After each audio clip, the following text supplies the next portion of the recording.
Hi, I'm Saraya Mia and you're watching AWANI Tonight.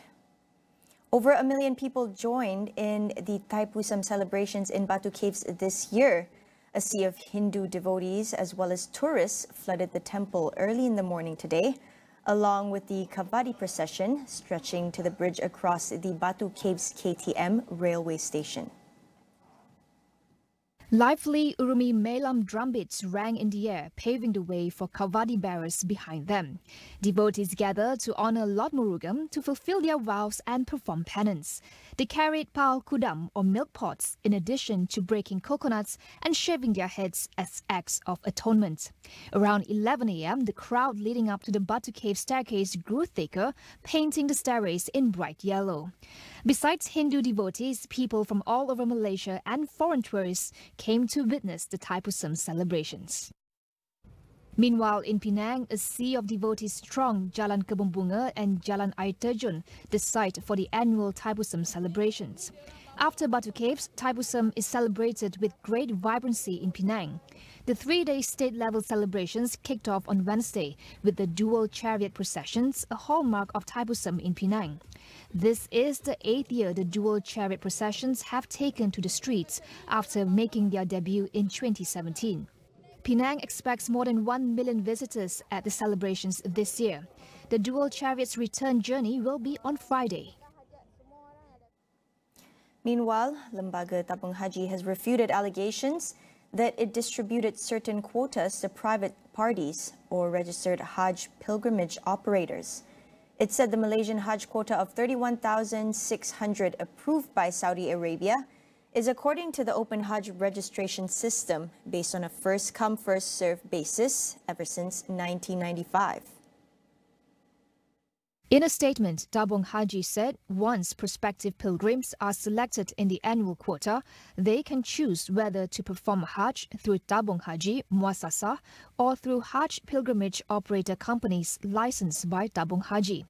It also refuted claims on social media that the agency only handles 11,000 pilgrims this year, adding that the majority of pilgrims, or around 70 to 80%, will be performing Hajj through Muassasah.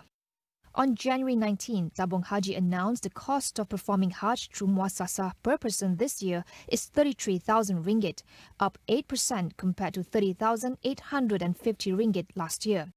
The government has also agreed to subsidize 1,000 ringgit per pilgrim for the Hajj season, costing the government a total of 9.4 million ringgit. Former Finance Minister Tun Daim is expected to be charged in court next week. This is according to MACC Chief Commissioner Sri Aam Baki. This comes after the businessman was allowed to be discharged from the hospital today after being admitted for treatment. On Wednesday, Azam said that Daim should have been brought to court on charges under the MACC Act, but the prosecution was deferred because the former finance minister was undergoing treatment in a private hospital for undisclosed health issues. He said that MACC had obtained permission from the Attorney General's chambers to prosecute Daim since last week. There are no plans to amend the current anti-party hopping law, according to Sri Azalina Osman site. The Law and Institutional Reform Minister also denies there are loopholes in the law and says the current government is more focused on implementing the law to ensure that the seats belong to the party and voters. Our job right now is to make sure that with the existing law that we have to make sure that we must recognize that the anti-hopping law is that the seat belongs to the party, to the people. The seat doesn't belong to the individual MP. That's what I'm trying to explain. To give support is not the same as to move the chair. The law is about jumping down. Jump, you know, jump. Nampak kata, that's why we call them frogs. So then you should ask them lah.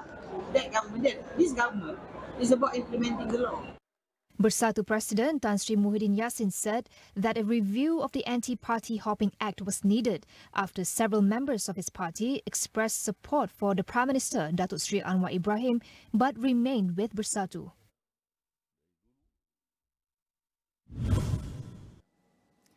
The government will introduce the contract appointment system for new civil servants recruits from 1st February in a bid to reduce the country's fiscal burden of pension payments. Economist Dr. Jeffrey Williams says the move to reform the civil service recruitment system is timely, but raises some questions about the details of the planned new civil service pension policy. Well, I think that the move in terms of the pension liabilities and the pension benefits in particular to the civil service needs to be clarified, because I think that there are some issues with that move.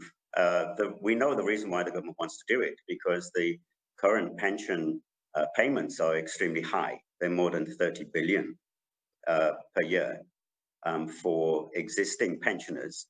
But then the government also has to pay the pension contributions for the current civil service, and that's 17.5% of total emoluments, total government salary costs. And that's about 16.7 billion. So if you add both of those together, you're getting close to 47 or 48 billion that the government is paying every year, either in pension payments or in pension contributions. And that's a huge amount of money. So the government is trying to do something in order to manage that, because it will only get bigger in the future.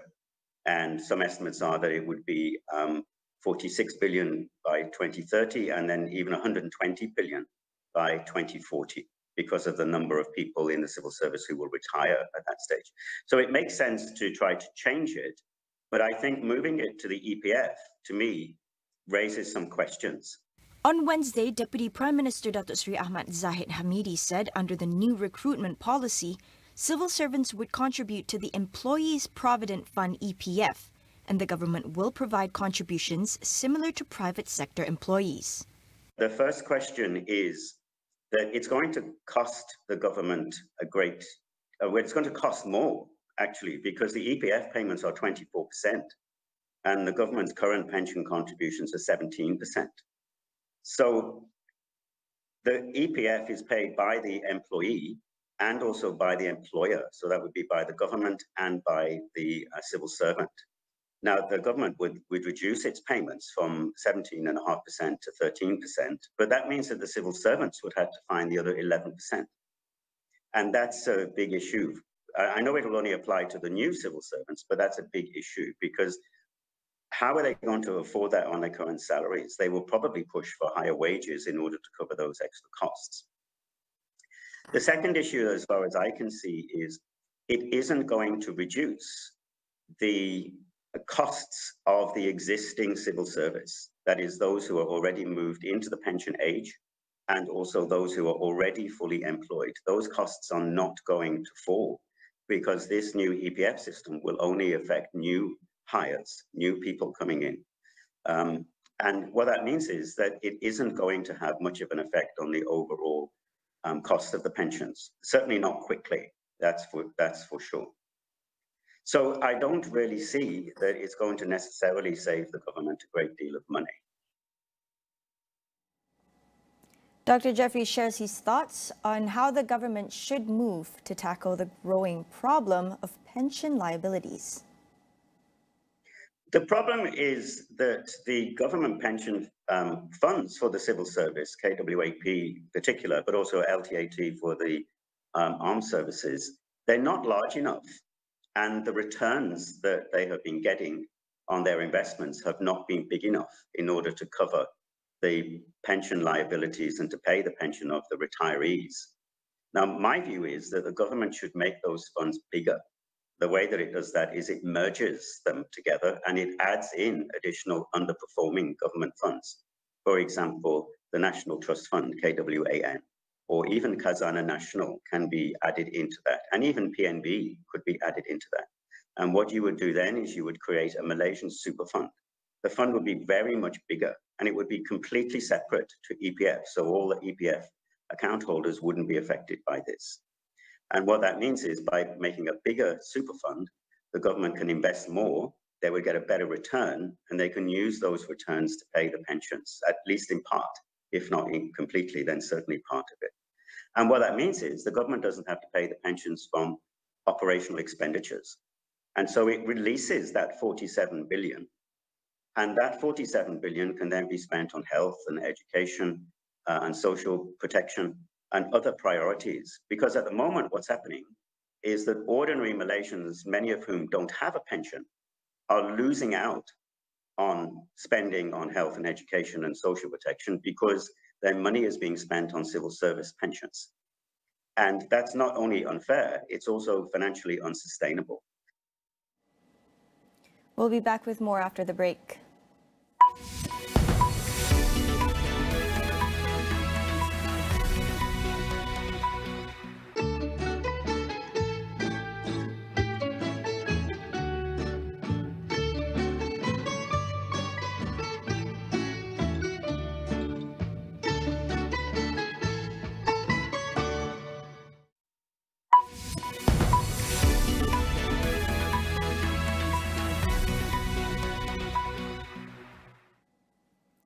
A Japanese man has been sentenced to death for an arson attack on an animation studio in Kyoto in 2019, which killed 36 people and injured dozens more.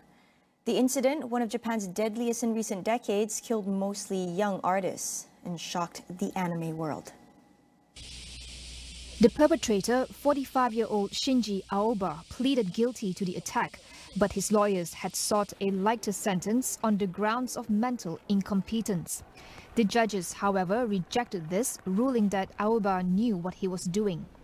Aoba said he was motivated to attack the studio after believing that his work had been stolen, a claim the company Kyoto Animation has denied. In July 2019, he stormed into the studio during a working day, doused the ground floor in petrol and set it on fire. A number of staff were trapped on the upper floors of the studio as the fire spread, killing many of them. Aoba himself suffered burns to over 90% of his body in the fire and was only arrested after recovering from surgery. Now, the International Court of Justice, ICJ, has said it will announce on Friday whether it will order emergency measures against Israel after South Africa filed a case accusing Israel of genocide in its assault on Gaza.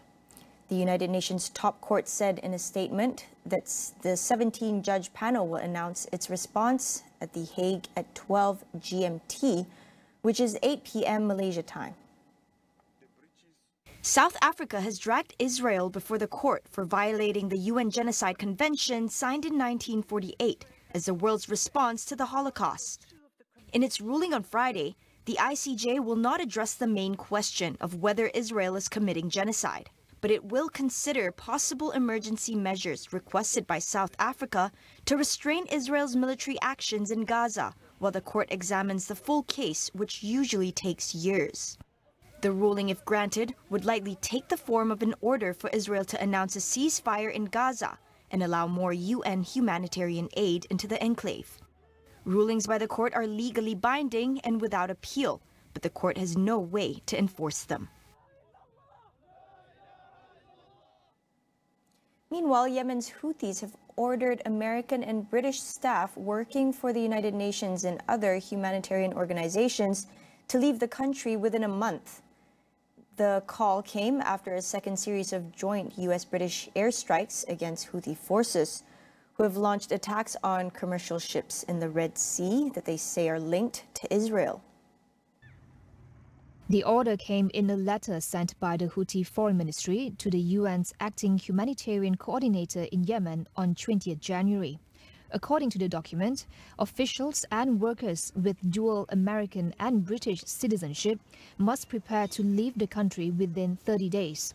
The letter also ordered foreign organizations not to employ American and British citizens for operations in Yemen. The U.S. government last week also added the Iranian-backed group to a list of terrorist groups as Washington seeks to curb attacks on international shipping in the Red Sea. That wraps up AWANI Tonight. Thanks for watching. I'm Saraya Mia, and we'll see you again.